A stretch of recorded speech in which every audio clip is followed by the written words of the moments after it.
Right now, we're seeing a sentiment score of minus 0.003 surrounding inflation, coupled with a momentum of minus 0.825, a significant dip compared to the historical baseline.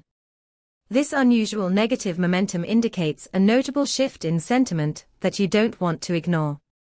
Our API returns real-time sentiment data encapsulated in semantic clusters, allowing you to identify trends and shifts quickly. For instance, if you're building an economic forecasting tool, this negative sentiment could signal increased consumer caution, impacting your predictive models. To dive deeper and explore how to leverage this data effectively, check out our documentation at pulsebit.logenterprise.com/docs. Let's build something insightful together.